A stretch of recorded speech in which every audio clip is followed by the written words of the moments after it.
Let's go to our expert then, Anurag Kataria. He's VP and Business Head with ITI Sector Services, and he joins us right here in our Mumbai studios. Anurag, hi, welcome to the show. The first question to you also is on gold and silver. Akshaya Tritiya is around the corner, and there has been so much movement in gold and silver. What are your expectations, starting with gold first? Yeah, absolutely. As far as gold is concerned, what we are looking at gold prices on the international market is around $1,235, which seems to be holding on. But looking at the current scenario, coming couple of trading sessions, we are looking at some kind of correction coming in gold, around $6 to $8 we are expecting. Technically, if you look at $1,528 is a support which we are looking into, but long-term trend still is intact. We feel gold will be an outperformer this year compared to silver, and definitely it becomes a good buy at a lower level. What kind of a range are you working with for the rest of this week? Rest of the week, the key support level we are looking on international terms are $1,492 to $1,482. That's a very key support. If that is broken, then the entire trend might change. But looking at the short term, 15.15 would be a good buy. If you get this week, that will be a trend setter for this expiry at least. All right, and how about silver? Because we've already down nearly 17% in this week alone. What kind of levels are you working with? Silver historically has been an exceptional performer in terms of upside and the downside is concerned. We see a lot of sharp corrections. Silver, if you are looking at this week itself, we are looking at an international level of $39.10, which is a key support. Below that, we are looking at a $38.30 support. These are the two key levels one should look out for. But still, trend remains bearish. There is no news flow coming in fundamentally also. So selling on the higher side would be a better bet.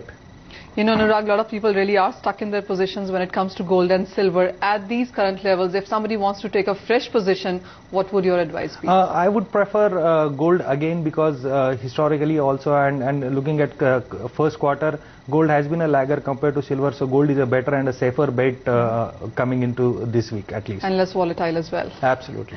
Let's talk about crude also now, and after those kind of highs that we saw in WTI and Brent, there has been some softening, some consolidation maybe that's coming back into the markets.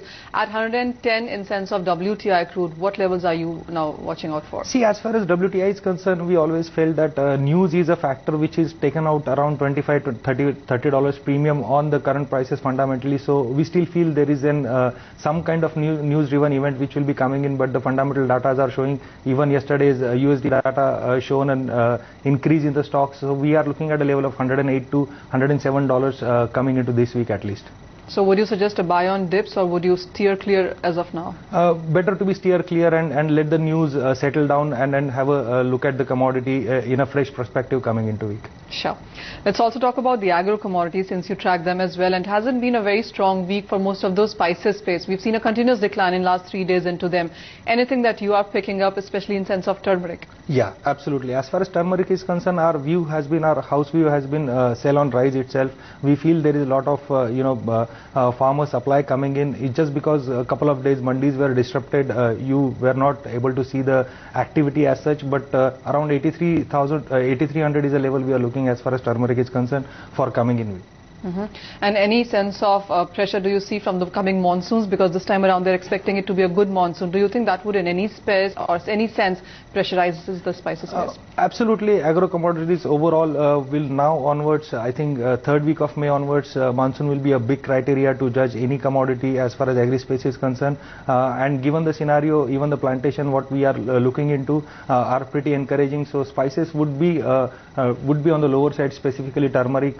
Paper might be holding on, but we still feel turmeric is a good sell. One question on sugar also, Anurag, and that has continued to ease in the international markets. There's a better crop expected from Thailand and Brazil and India as well. So what sense of prices do you have there? I think as far as production cost is concerned, 22, 23 rupees is an ex-mill cost, seems to be holding on. We are not looking below that. Anything trading range would be around 25 to 27 rupees per kg. That would be a wholesale market rate one should be taking into mind. It will be more or less range bound activity as far as sugar is concerned.